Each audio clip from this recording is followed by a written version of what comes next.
हिंसा के गर्भ से कलयुग की उत्पत्ति हुई थी।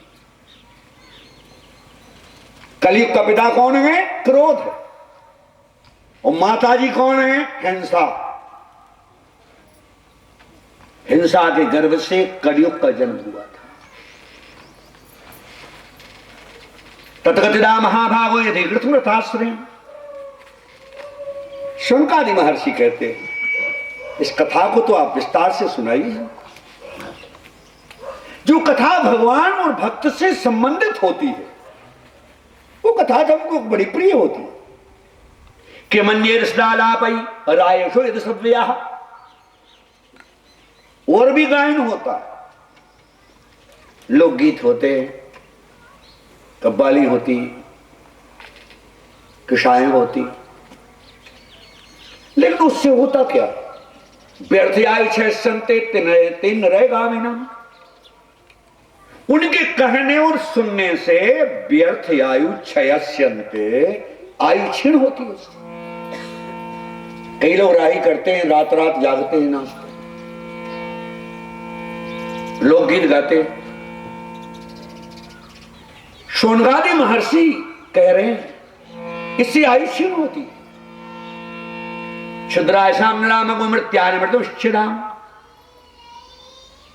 जैसे कोई भूखा हो और भूखे आदमी की अच्छी आरती उतारो, पुष्पों की माला पहनाओ, नेत्र लगाओ, खूब बड़ाई करो, क्या वो तृप्त हो जाएगा?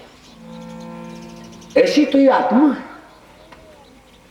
ये तो भगवान की प्यासी है, हरि भजन की प्यासी है आत्मा। जब तक सत्कर्म के द्वारा इस आत्मा की संधि ब्रह्म के प्रति नहीं की जाएगी तब तक आत्म तृप्ति नहीं होती। अहो नृलोके पिए दो हर लीला मृतम बचा। और अमृत कहो तो कहीं अन्य स्थान पर है नहीं, दो जगह है अमृत, कथामृत और नामामृत। भगवान के भजन कीर्तन में, भगवान की कथा में ही अमृत है, बाकी सब विषमताएं हैं, अमृत कहीं है ही नहीं। हरि लीलम कलो श्रवणं वैकुंठम लभते नरा। और कलयुग में भगवान की कथा ही सदगति प्रदान कर देती, श्रीधारी वैकुंठ को प्राप्त हो जाता है कथा के माध्यम से। यशवंत पीड़ित एकदम सर्वमिष्टापूर्तादगम भवे। जो बड़े बड़े यज्ञ और विधान करने से तरण होता है श्रीधारी का, वो भगवान की कथा कहने और सुनने से उसका उद्धार हो जाता है। इस कलिकाल में सारी चीजें कलयुग ने छीन ली। गोस्वामी जी कहते हैं केवल इतना ही बचा हुआ है। यह कलिकाल न साधन दूजा,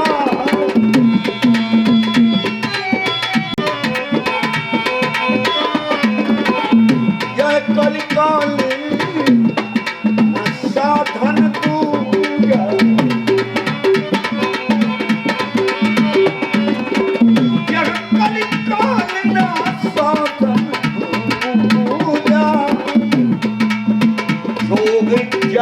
जब तक व्रत पूजा।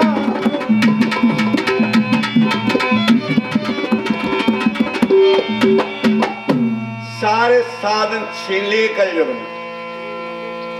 जो बाबा बनना भी बड़ा कठिन हो गया इस कलयुग में। कोई त्यागी बन जाए, संत बन जाए, लेकिन वो संत बना रहे और संसार सागर से पार हो जाए, ये कलयुग ने बहुत कठिन कर दिया। योग यज्ञ भी हर कोई करता है, लेकिन यज्ञ बहुत कठिन हो गया। क्यों?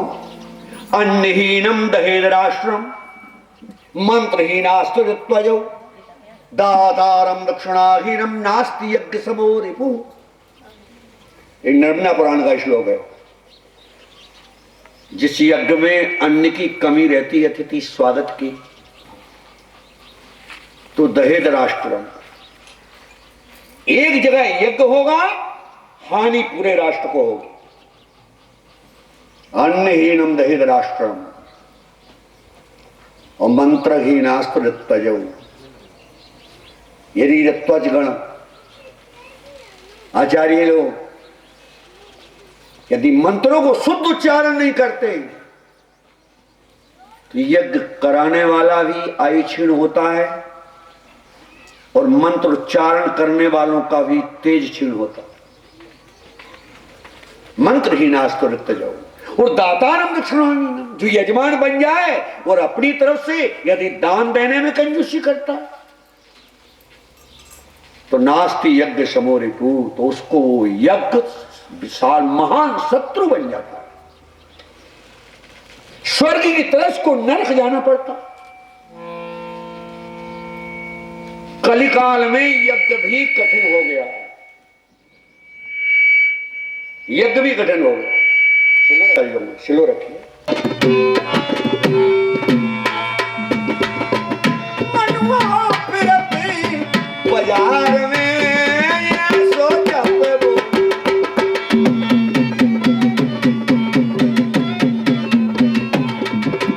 मनुआ फिरत बाजार में ये सोचा वो,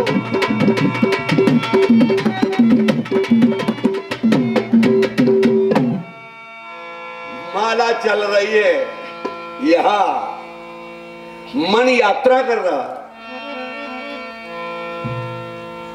कितना ही भजन करोगे, जब तुम्हारा मन स्थिर नहीं होगा, भगवान से नहीं जुड़ेगा, तब तक आप उस जप से कुछ प्राप्त ही नहीं कर सकते। जोग यज्ञ जप तप, तप तो गया, कहीं सुनाई नहीं देता तो कोई महानुभाव सबको छोड़ करके तपस्या को चले। क्या क्या ले लिया कल युग ने? जोग यज्ञ जप तप और व्रत। व्रत सोई जाओ समझ लो।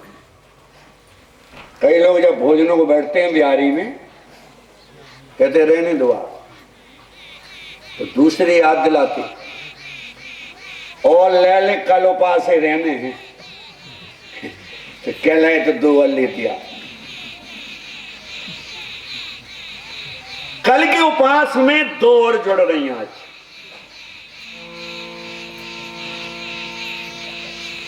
तो व्रत उपासनाएं भी आप नहीं समझती लोगों से।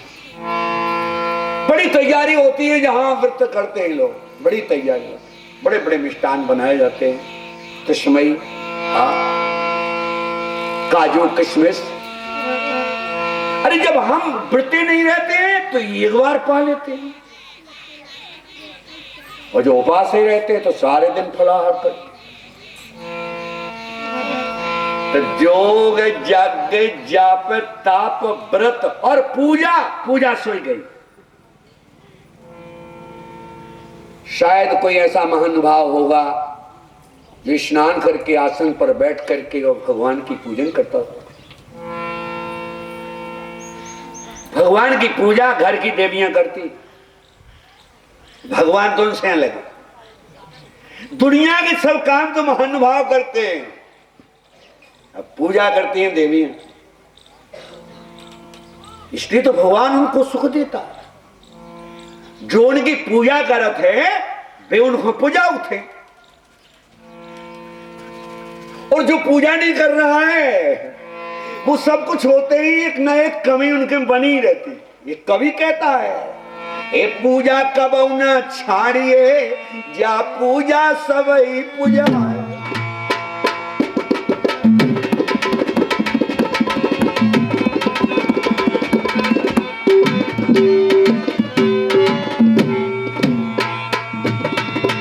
जा घर में पूजन नहीं ता घर पूजन,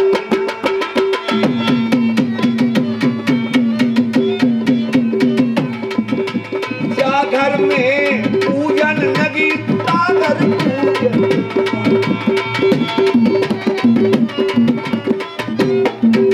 पूजा में भी हमारे जीवन का पूरा तारतम्य है।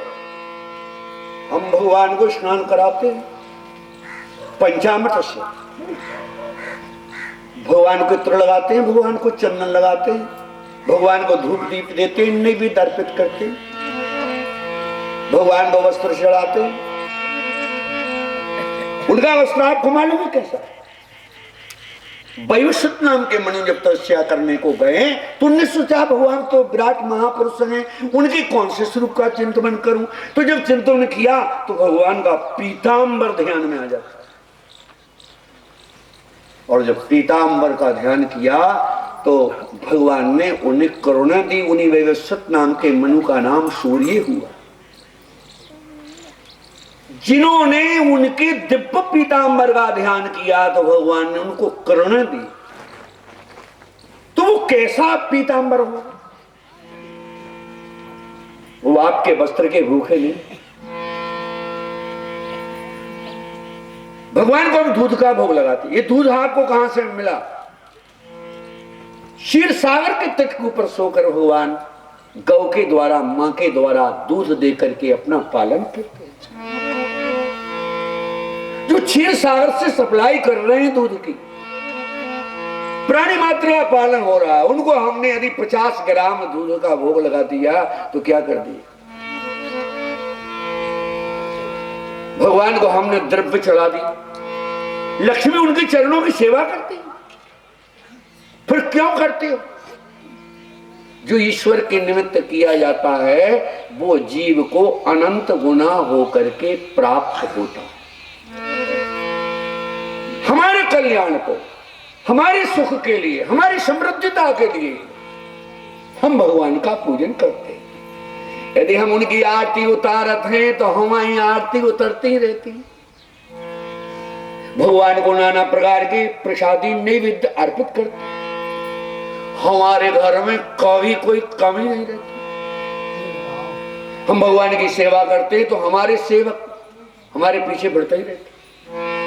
हमारे कल्याण को, हमारे भविष्य की साधना के लिए नियम बना हुआ है, हर शरीरधारी गृहस्थी में भगवान की पूजन करता है, पूजा करता है।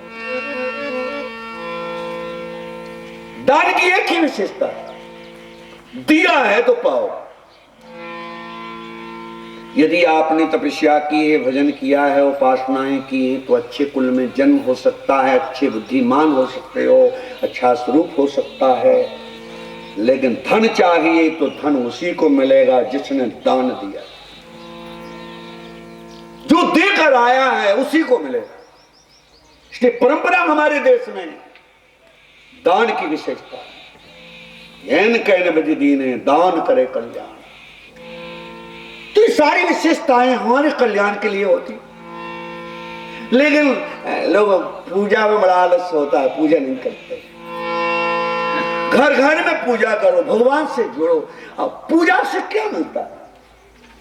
पूजा से मिलता है प्रेम, प्रेम मिलता है पूजा से। माता जब बालक को की सेवा करती है तो बालक पड़ा पड़ा माता को ही चिल्लाता। उस सेवा से स्नेह बनता। यदि आप पूजा करेंगे, पूजा से जुड़े रहेंगे, तो भगवान आपका सब कुछ बनाते रहेंगे। कोई आपके यहाँ राष्ट्रपति, प्रधानमंत्री, कोई मंत्री आता है तो आप क्यों दौड़े जाते मिलने? उनसे परिचय करते। अरे भाई, कोई आवश्यकता पड़ेगी तो समय पर एक काम आए, तो इनसे तो आपने मिल लिया। और जहां दुनिया से जिनके पास जाना, आपने जीते जी उनसे परिचय किया, उनसे नाता जोड़ा आपने सब कुछ बनाया, लेकिन आखिरी नहीं बना पाई बड़ो वृंदावन में हरि लाल की। तो गोस्वामी जी कहते हैं कलयुग ने इतनी चीजें छीन ली समाज से। यह कलिकाल न साधन तू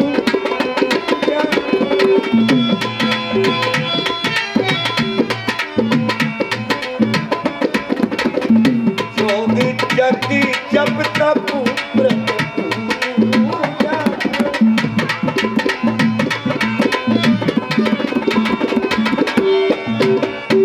कलयुग ने इतनी चीजें समाज से छीन ली। अब क्या बचने दिया हमें? राम ही सुमरिए गाये राम ही राम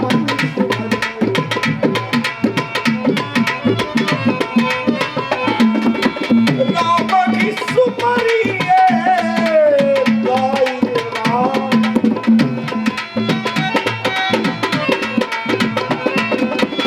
राम ही सुमरिए गाये राम संतन सुनिए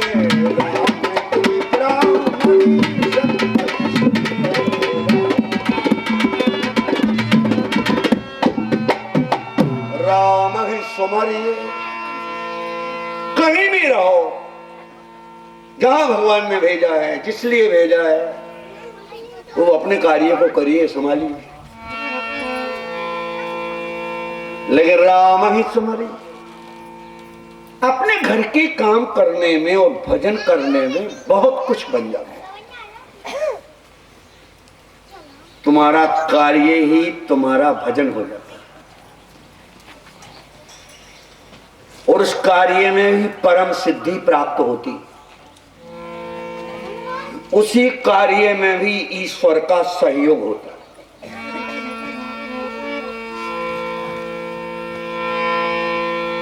राम ही सुमरिए, जहां रहो भजन करते रहो। उस संतत सुनिए राम गुण ग्राम। भाग्य से कहीं कथा सुनने को मिल जाए तो कई लोग तो ऐसा कह देते हैं कि तनक सुनो तो भैया, ज्यादा सुनो तो भैया, उन्हें सुन ले पाँव पर। ऐसी भोजनों का नहीं कहते, तनक कर ले तो भैया, ज्यादा कर ले तो भैया। यदि दिन में कमी रहती है तो रात्रि में फिर कैसी आसन लगती। अरे हाँ भाई ठीक है, शरीर को भोजन नहीं मिलेगा, ये जराजीर्ण हो जाएगा। तो जैसा शरीर को समय समय पर भोजन चाहिए, ऐसा ही तो इस मन को सत्संग चाहिए। यदि इसको सत्संग नहीं मिलेगा तो संसारी बन जाएगा, एक कमजोर हो जाएगा। तो जैसे आप भोजनों की विधि जमाते हो, ऐसे ही सत्संग और भजन की विधि जमाए। राम की सुमरिए उर्गाइए राम की, संतत सुनिए राम गुण ग्राम। बड़ा आनंद हो रहा है नियमित शाम क्षेत्र में, संतों का समाज लगा हुआ है, निर्णय हो रहा है। यदा परीक्षित कुरुजांगले वसन कलिम प्रविष्टम निज चक्रवर्त। महाराज परीक्षित को नशा है एक चीज का, भगवान की कथा सुनने। ऐसा दिन नहीं जाना चाहिए इसमें हम कथा ना सुने। ज्यादा कथा सुनने से क्या होता और कम सुनने से क्या होता। जैसे आप नर्मदा जी को गए और नर्मदा में स्नान किया और एक शीशी में नर्मदा जल लिया, वो गांव के बाहर जो एक तलाई है, तलैया, और उसमें वो नर्मदा जल को छोड़ दिया, तो क्या वो तलैया नर्मदा हो गई? और सिटी की सारी गंदगी गंगा में जाती है बहकर, तो क्या गंगा शुद्ध हो? जहां जिस चीज की विशेषता होती है वहां उसी का महत्व होता है। जहां गंगा में अखंड अथाह पुण्य भरा हुआ है, यदि थोड़ी गंदगी उसमें प्रवेश भी हो जाती है तो उसका अस्तित्व समाप्त हो जाता है। और जहां अशुद्धि अशुद्धि गंदगी भरी हुई है, यदि थोड़ा सा जल नर्मदा जल लाकर छोड़ दोगे तो किसी क्षण को शुद्धि हो सकती है, लेकिन वो नर्मदा नहीं हो सकती।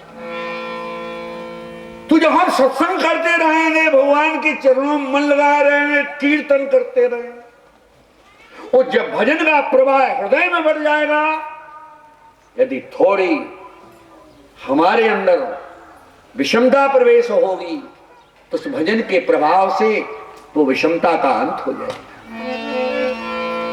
इसलिए हृदय रूपी पात्र में भगवान का अमृत भर जाए, संकीर्तन करो, कथा सुनो, ऐसा संतों का वाक्य है। तो महाराज परीक्षित सिंहासन पर जब से बैठे तब से नित्य कथाएं भगवान की होती हैं। निशम्ब वार्ता मनत प्रियां तदा शरासनम संयुग शोडिरादि। श्रुति सोनगादि महर्षियों से कहते हैं, महाराज एक दिन दरबार लगा हुआ था परीक्षित का, और निशम्ब वार्ता धीरे धीरे सभासद एक दूसरे कुछ से कुछ कह रहे हैं। महाराज परीक्षित खड़े हो जाते और कहते हैं, क्यों भाई आप लोग धीरे धीरे एक दूसरे से क्या कह रहे हैं, सुनाओ हमको। बोले महाराज मैंने एक बात सुनी, अपने पुण्य प्रदेश में ब्रह्मवर्ती के देश में कलयुग प्रवेश कर गया। महाराज घबरा जाते और उसी समय खड़े हो गए।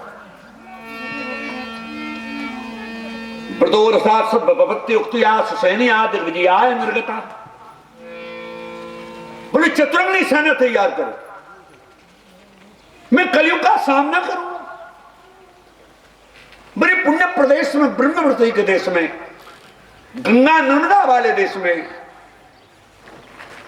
ये धर्मात्माओं के देश में कलयुग को कभी स्थान नहीं हो।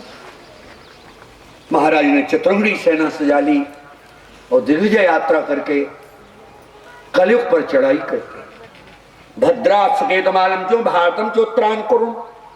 भद्रास केतुमाल किम पुरुष उत्तर प्रदेश विजित्या जगह बलम। महाराज जहां जा रहे हैं मंच तैयार हो रहा है, अभिनंदन साहित्य तैयार हो रहा है, लोग भेंट लेकर आते, महाराज का स्वागत करते। महाराज परीक्षित कहते हैं मुझको स्वीकार नहीं। पहले मैं इस बात को समझना चाहता हूं, तुम्हारी समाज में तुम लोगों के बीच में शिक्षा दीक्षा का कैसा प्रभाव चल रहा है।